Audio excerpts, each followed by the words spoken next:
Coparentin avec compassion, élever des enfants heureux après une séparation consciente. Ciro Hirmissi. Copyright 2024 Ciro Hirmissi. Tout droit réservé. L'art de la coparentalité avec compassion. Le divorce ou la séparation peuvent sembler être la fin d'un voyage. C'est souvent marqué par un tourbillon d'émotions, chagrin, colère, peur, et même soulagement. Mais lorsque des enfants sont impliqués, le voyage ne se termine pas avec la décision de se séparer, il prend une nouvelle forme. La séparation consciente est plus qu'un mot à la mode moderne, c'est une approche puissante pour gérer la séparation d'une manière qui privilégie le bien-être de tous les concernés, en particulier les enfants. Coparentin avec compassion, élever des enfants heureux après une séparation consciente, est conçu pour être un guide compatissant pour les parents qui souhaitent naviguer sur ce chemin avec grâce, empathie et intention. La séparation consciente ne consiste pas seulement à mettre fin à un mariage ou à une relation, il s'agit de la transformer.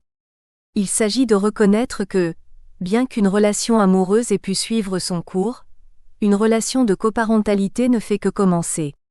Ce livre vise à transformer le récit d'une histoire de perte en une histoire de croissance, d'un conte de division en un voyage vers la collaboration. Ici, nous nous concentrons sur l'art de la coparentalité avec compassion, comment construire un partenariat coopératif centré sur l'amour, la compréhension et le respect mutuel. Comprendre la séparation consciente et ses avantages. La séparation consciente est une approche qui encourage les individus à se séparer de manière réfléchie et respectueuse. Contrairement au divorce traditionnel, qui peut souvent être conflictuel et axé sur l'adversité, la séparation consciente met l'accent sur la guérison, l'introspection et la croissance personnelle. Elle encourage les deux parents à travailler ensemble, non seulement pour dissoudre pacifiquement leur relation amoureuse, mais aussi pour créer une nouvelle dynamique qui leur permet de coparenter efficacement. Les avantages de la séparation consciente sont profonds. Pour les enfants, les effets d'un divorce amer peuvent être profondément marquants, affectant leur sentiment de sécurité, leur estime de soi et leur développement émotionnel. En revanche, une approche consciente de la séparation peut minimiser ces impacts négatifs. Elle favorise un environnement où les enfants se sentent en sécurité, aimés et soutenus par les deux parents, malgré le changement de structure familiale. Pour les parents, cette méthode favorise la guérison, réduit le stress et facilite des relations de coparentalité plus saines et productives. En abordant la séparation avec conscience et compassion, vous pouvez poser les bases d'un avenir plus positif, pour vous-même, votre ex-partenaire et surtout vos enfants. L'importance de la coparentalité bienveillante. L'idée de coparentalité avec compassion repose sur le fondement de l'empathie et de la gentillesse. Cela ne signifie pas ignorer ou réprimer vos sentiments. Au contraire, il s'agit de reconnaître vos émotions et de les traverser d'une manière qui favorise la guérison et la croissance. La coparentalité compatissante nécessite un engagement à prioriser les besoins et le bien-être de vos enfants avant tout. Il s'agit de reconnaître que, bien que votre relation avec votre partenaire ait changé, vous restez tous deux essentiels dans la vie de vos enfants. La recherche montre que les enfants s'épanouissent dans des environnements où ils se sentent aimés, en sécurité et connectés à leurs deux parents. La coparentalité bienveillante se concentre sur la création d'une atmosphère de soutien et de cohérence, où les enfants ne se sentent pas pris au milieu ou forcés de choisir un camp. Il s'agit de maintenir des lignes de communication ouvertes, de résoudre les conflits de manière saine et de se montrer respectueux les uns envers les autres, même lorsque c'est difficile. Un aspect central de la coparentalité bienveillante est de comprendre que votre ex-partenaire n'est pas votre ennemi. Ils sont votre coparent. Ils sont quelqu'un qui partage les mêmes espoirs et rêves pour l'avenir de votre enfant. Ce changement de perspective peut être difficile, surtout après une rupture douloureuse. Cependant, aborder cette nouvelle phase avec empathie et le désir de travailler en collaboration peut transformer votre parcours de coparentalité d'un conflit à une coopération. Préparez le terrain pour un voyage positif à venir. Ce livre n'est pas seulement un manuel pour la coparentalité, c'est un compagnon pour votre voyage. Chaque chapitre est conçu pour offrir des conseils pratiques, des exercices de réflexion et des exemples réels pour vous aider à naviguer dans les complexités de la coparentalité après une séparation consciente. Qu'il s'agisse de développer des stratégies de communication efficaces, de gérer des émotions difficiles, de concilier différents styles parentaux ou d'introduire de nouveaux partenaires dans la vie de vos enfants, ce livre vous guidera pas à pas.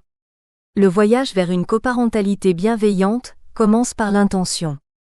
Il nécessite que les deux parents choisissent consciemment un chemin de collaboration et de compréhension, plutôt que de compétition et de ressentiment. Cela implique de mettre de côté les différences et les griefs pour se concentrer sur un objectif commun: élever des enfants heureux, en bonne santé et bien adaptés.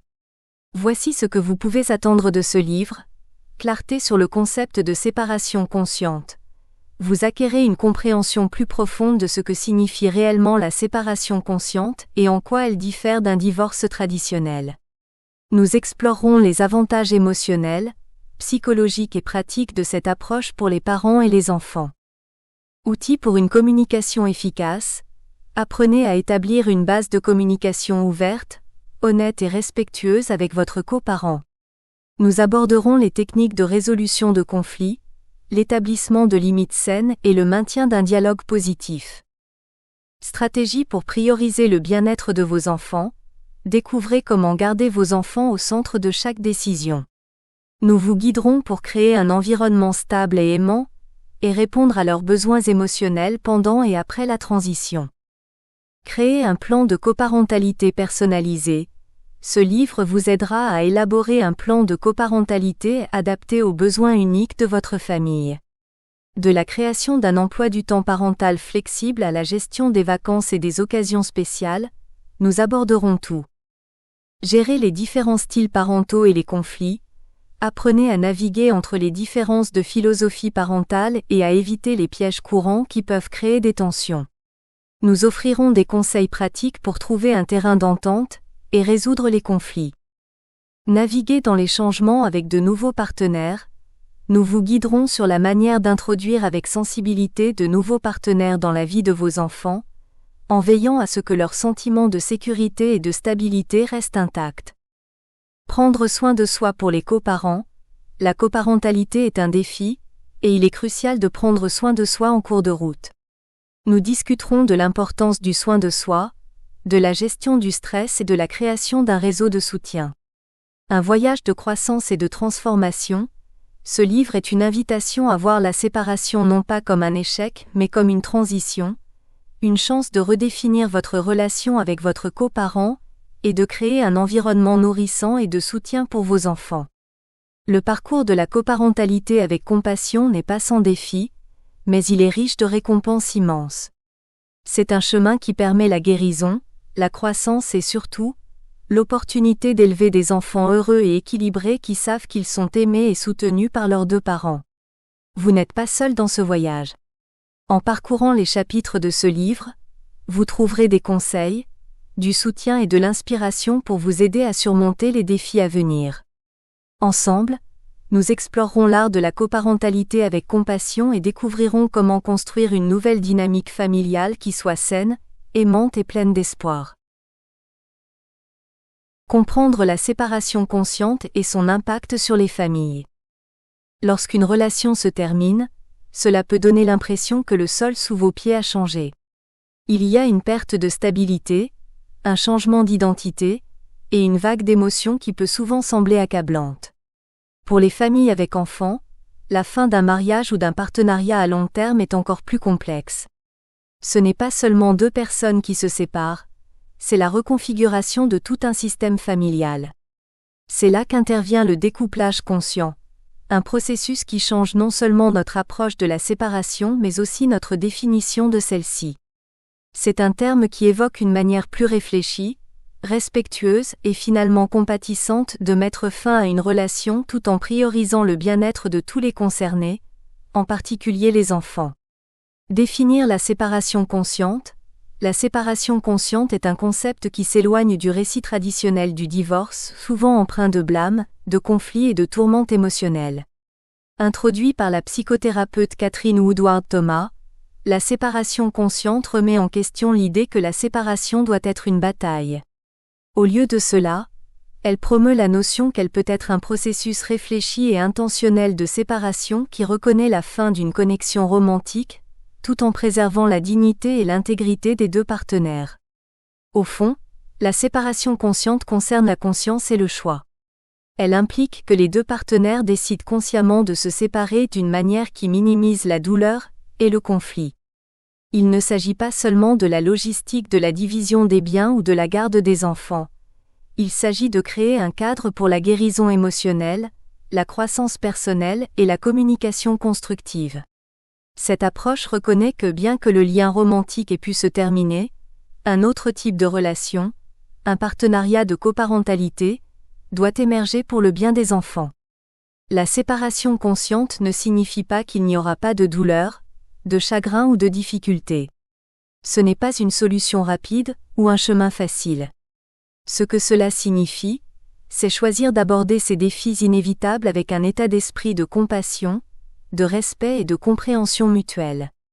Cela signifie reconnaître que les deux partenaires ne sont pas des adversaires, mais des alliés dans la création d'une nouvelle dynamique plus saine pour l'avenir. Les effets psychologiques et émotionnels sur les enfants. Lorsqu'une famille subit une séparation, les enfants sont souvent les plus vulnérables et affectés. Ils peuvent ressentir une gamme d'émotions, de la confusion et la peur à la colère et la tristesse.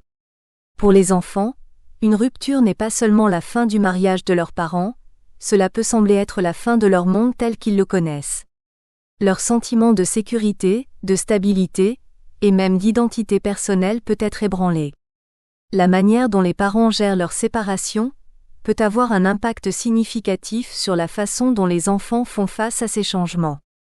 Des études ont montré que les enfants issus de divorces à haut conflit ont tendance à éprouver plus d'anxiété, de dépression et de problèmes comportementaux par rapport aux enfants dont les parents gèrent la séparation à l'amiable. Lorsque les parents s'engagent dans un processus de séparation consciente, ils créent un environnement où les enfants se sentent en sécurité pour exprimer leurs émotions, sans avoir l'impression d'être pris au milieu d'une bataille. Cette approche minimise les répercussions émotionnelles du divorce, en se concentrant sur la coopération et la compréhension plutôt que sur la compétition et le conflit. L'un des principes fondamentaux de la séparation consciente est de maintenir le sentiment de stabilité et de sécurité émotionnelle des enfants. Cela signifie que les deux parents s'engagent à garder leurs désaccords loin des enfants, à s'abstenir de parler négativement l'un de l'autre, et à s'assurer que les enfants ont accès à l'amour, aux soins et à l'attention des deux parents. En montrant du respect et de l'empathie, les parents peuvent aider leurs enfants à gérer leurs propres émotions et à s'adapter plus facilement à la nouvelle dynamique familiale. Le rôle de la compassion dans la réduction du traumatisme. La compassion est une pierre angulaire de la séparation consciente. Lorsqu'un couple décide de se séparer, il est facile de se laisser emporter par des sentiments de ressentiment, de colère ou de trahison. Cependant, ces émotions, bien que naturelles, peuvent être profondément nuisibles lorsqu'elles débordent dans la relation de coparentalité. Dans les divorces traditionnels, les émotions négatives non résolues peuvent entraîner des années de conflits, de batailles judiciaires et de stress continu qui peuvent éclipser la vie de toutes les personnes concernées. La séparation consciente, en revanche, est ancrée dans le principe de la compassion tant pour soi-même que pour l'autre personne. Cela signifie reconnaître que les deux parties souffrent, et qu'une guérison est nécessaire des deux côtés. Cela implique de comprendre que les deux partenaires font de leur mieux avec les outils et la conscience qu'ils ont à ce moment-là. La coparentalité compatissante signifie créer un espace pour que ces émotions soient traitées de manière saine, sans les projeter sur les enfants ni leur permettre de dominer la relation de coparentalité. Cela ne signifie pas ignorer ou rejeter la douleur ou la trahison qui ont pu se produire. Il s'agit plutôt de choisir de ne pas laisser ces sentiments contrôler l'avenir. En choisissant consciemment la compassion, les parents peuvent réduire le traumatisme du divorce pour eux-mêmes et leurs enfants. Cela aide à déplacer l'attention de ce qui a mal tourné dans la relation, à ce qui peut être bien fait à l'avenir. Repenser le récit de la séparation. L'un des aspects les plus puissants de la séparation consciente est sa capacité à reformuler le récit de la séparation. Au lieu de considérer la fin d'un mariage comme un échec, la séparation consciente encourage les individus à la voir comme une transition, une évolution nécessaire dans leur croissance personnelle et leur parcours de vie. Ce changement de perspective peut être incroyablement libérateur. Il permet aux parents de voir au-delà de la douleur de la séparation et de reconnaître le potentiel de croissance, de guérison et même de transformation. Pour beaucoup, cette reformulation implique une quantité significative de travail intérieur. Cela signifie passer d'un état d'esprit de blâme, que ce soit blâmer l'autre personne ou soi-même, à un état d'esprit d'acceptation et de responsabilité. Il ne s'agit pas d'absoudre quiconque de sa responsabilité, mais plutôt de comprendre que chaque relation, y compris sa fin, offre des leçons précieuses et des opportunités de croissance. Ce nouveau récit n'est pas seulement pour le bénéfice des parents, il impacte profondément les enfants aussi. Lorsque les enfants voient leurs parents gérer une rupture avec grâce et maturité, ils apprennent des leçons importantes sur la résilience, la résolution de conflits et l'intelligence émotionnelle. Ils comprennent que même si les relations peuvent se terminer, l'amour et le respect peuvent toujours exister, et une famille peut encore être entière à sa manière. Créer une nouvelle relation de coparentalité, la séparation consciente est la première étape pour créer un nouveau type de relation entre partenaires séparés, une relation de coparentalité qui est collaborative plutôt que combative. Cette nouvelle relation est construite sur la base du respect mutuel, d'une communication claire, et d'un engagement partagé envers le bien-être des enfants. Une relation de coparentalité réussie nécessite des efforts, de la patience et une volonté de grandir. Cela implique de laisser le passé derrière soi, et de se concentrer sur ce qui peut être reconstruit. Cela signifie reconnaître que les deux parents jouent des rôles essentiels dans la vie de leurs enfants, et que la coopération est la clé pour garantir que ces enfants grandissent dans un environnement stable et aimant. Un aspect pratique de cela est de développer un plan de coparentalité qui fonctionne pour toutes les personnes impliquées.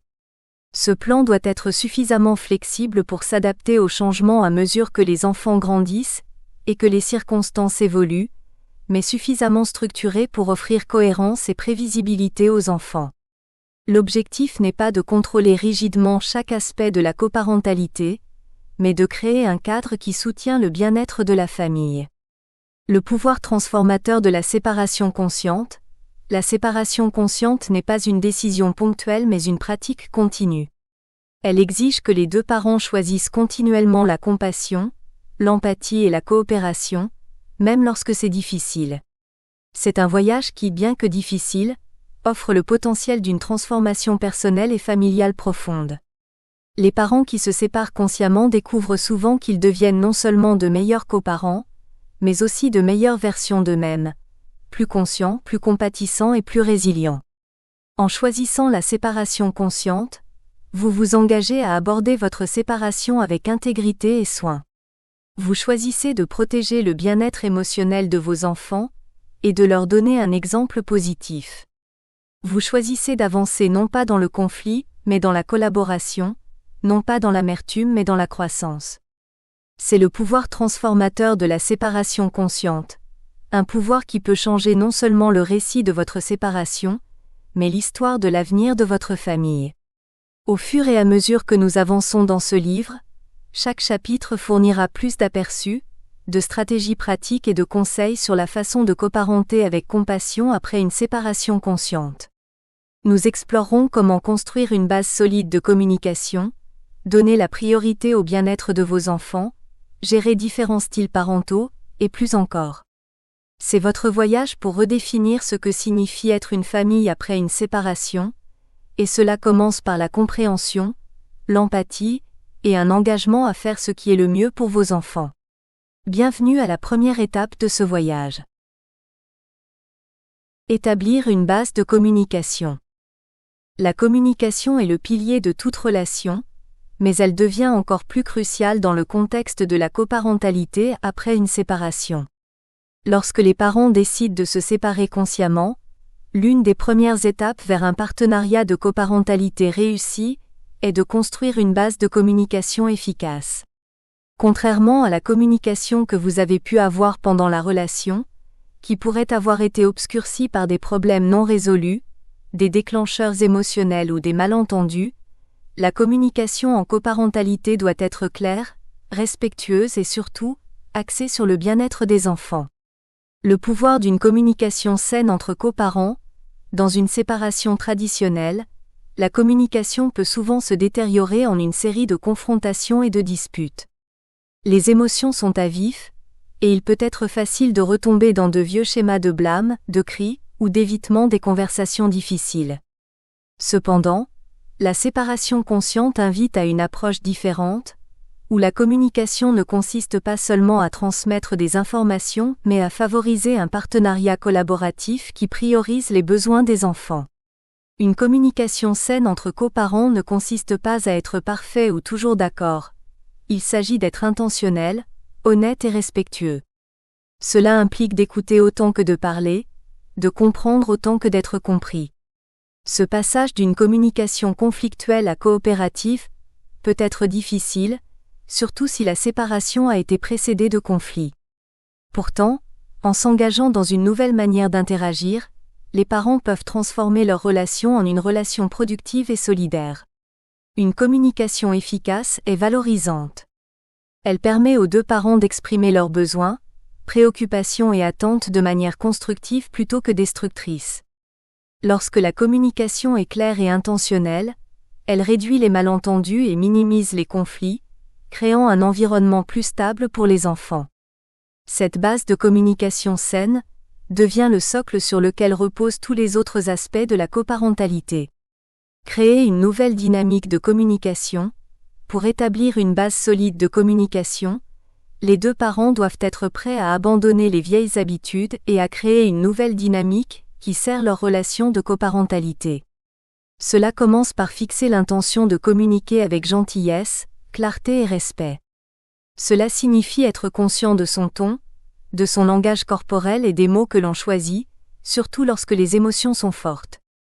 Une partie cruciale de la création de cette nouvelle dynamique est de comprendre l'importance de la neutralité. Le but n'est pas de convaincre l'autre parent de voir les choses à votre manière, ou de gagner un argument, il s'agit de collaborer pour trouver des solutions qui profitent aux enfants. La neutralité signifie garder les conversations centrées sur des questions pratiques, plutôt que de s'enliser dans des disputes émotionnelles. Cela implique de séparer les griefs personnels des responsabilités parentales, ce qui nécessite maturité, patience et conscience de soi. Une façon pratique de favoriser cette nouvelle dynamique de communication est d'établir un ensemble de règles de base. Celles-ci pourraient inclure des choses comme s'abstenir d'élever la voix, ne pas interrompre lorsque l'autre parle, et faire une pause si la conversation devient trop animée. En convenant de ces règles, les deux parents fixent l'attente d'un dialogue respectueux et créent un espace plus sûr pour une communication honnête et ouverte. Pratiquer l'écoute active et l'empathie. L'écoute active est une compétence essentielle dans la séparation consciente et la coparentalité. Elle implique plus que simplement entendre les mots prononcés. Cela signifie s'engager pleinement avec ce que l'autre personne dit, chercher à comprendre son point de vue et répondre de manière réfléchie. L'écoute active aide à prévenir les malentendus et montre que vous appréciez l'apport de l'autre parent, ce qui peut grandement contribuer à maintenir une relation de coparentalité coopérative. L'empathie est étroitement liée à l'écoute active. C'est la capacité de se mettre à la place de l'autre personne et de voir les choses de son point de vue. Bien qu'il puisse être difficile d'éprouver de l'empathie envers quelqu'un avec qui vous avez des problèmes non résolus, l'empathie est cruciale pour une communication efficace en coparentalité. Lorsque les deux parents abordent les conversations avec empathie, cela réduit la défensive et favorise un sentiment de collaboration. Pour pratiquer l'écoute active et l'empathie, il est utile d'utiliser des déclarations réfléchies qui montrent que vous êtes engagé et que vous comprenez le point de vue de l'autre personne. Par exemple, dire « Je comprends que vous êtes préoccupé par l'emploi du temps de notre enfant, et je veux m'assurer que nous trouvons une solution qui fonctionne pour nous deux », démontre à la fois l'écoute et l'empathie. Cette approche aide à instaurer la confiance et facilite la gestion des conversations difficiles. Gérer les déclencheurs émotionnels. L'un des plus grands défis de la communication en coparentalité est la gestion des déclencheurs émotionnels. Même après une séparation consciente, il peut encore y avoir des émotions résiduelles, colère, douleur ou déception, qui peuvent surgir de manière inattendue. Ces déclencheurs peuvent faire dérailler les conversations, entraînant des disputes improductives ou un comportement défensif. Être conscient de vos déclencheurs et apprendre à les gérer est crucial pour maintenir une communication efficace. Gérer les déclencheurs émotionnels commence par la conscience de soi. Prenez le temps de réfléchir aux situations ou aux sujets spécifiques qui ont tendance à déclencher des réponses émotionnelles fortes. Est-ce un ton de voix particulier? Une certaine phrase? Comprendre ce qui vous déclenche vous permet de vous préparer à ces moments et de répondre de manière plus mesurée. Il peut être utile de pratiquer la respiration profonde, des techniques de pleine conscience, ou même de s'éloigner d'une conversation lorsque vous sentez que vous êtes submergé. Un autre aspect important est de fixer des limites autour des conversations. Si un sujet particulier est trop chargé émotionnellement pour être discuté sur le moment, il est acceptable de proposer d'y revenir plus tard, lorsque les deux parties sont plus calmes. L'essentiel est de communiquer vos besoins sans vous fermer ou devenir défensif. En reconnaissant vos déclencheurs et en les gérant de manière constructive, vous créez un environnement plus stable pour la communication. Naviguer dans le conflit et trouver un terrain d'entente. Le conflit est une partie naturelle de toute relation, y compris celle de la coparentalité. L'objectif de la séparation consciente n'est pas d'éviter complètement le conflit, mais de le gérer de manière respectueuse, constructive et axée sur la solution. Lorsque le conflit survient, il est important de l'aborder avec l'intention de trouver un terrain d'entente plutôt que d'attribuer des blâmes ou de prouver un point. Naviguer efficacement dans un conflit implique quelques principes clés. Tout d'abord, concentrez-vous sur le problème en question plutôt que de ressasser des griefs passés ou des sujets non liés. Garder la conversation centrée sur le problème actuel aide à prévenir l'escalade et maintient le dialogue productif. Deuxièmement, utilisez des déclarations en je plutôt qu'en vous. Par exemple, dire je me sens préoccupé lorsque plus constructif que tu fais toujours, ce qui peut sembler accusateur. Trouver un terrain d'entente consiste à chercher des solutions qui fonctionnent pour tout le monde, en particulier pour les enfants. Cela nécessite de la flexibilité, du compromis et une volonté de mettre de côté l'ego pour le bien commun. Parfois, cela peut signifier renoncer à quelque chose de petit pour atteindre un objectif plus grand, comme maintenir une relation de coparentalité pacifique. En vous concentrant sur ce qui vous unit en tant que coparents, votre amour et votre engagement envers vos enfants, vous pouvez gérer les conflits plus efficacement. Établir des limites claires et des attentes. Les limites sont essentielles dans toute relation, mais elles sont particulièrement importantes dans la coparentalité après une séparation consciente. Des limites claires aident les deux parents à comprendre ce qui est acceptable et ce qui ne l'est pas, évitant ainsi les malentendus et réduisant le potentiel de conflit. Les limites ne concernent pas la création de règles rigides, mais l'établissement d'attentes qui favorisent une dynamique de coparentalité saine. Pour établir des limites efficaces, il est important d'avoir des discussions ouvertes et honnêtes sur ce dont chaque parent a besoin et ce qu'il attend. Cela pourrait inclure des limites concernant la fréquence de communication, les sujets qui sont interdits,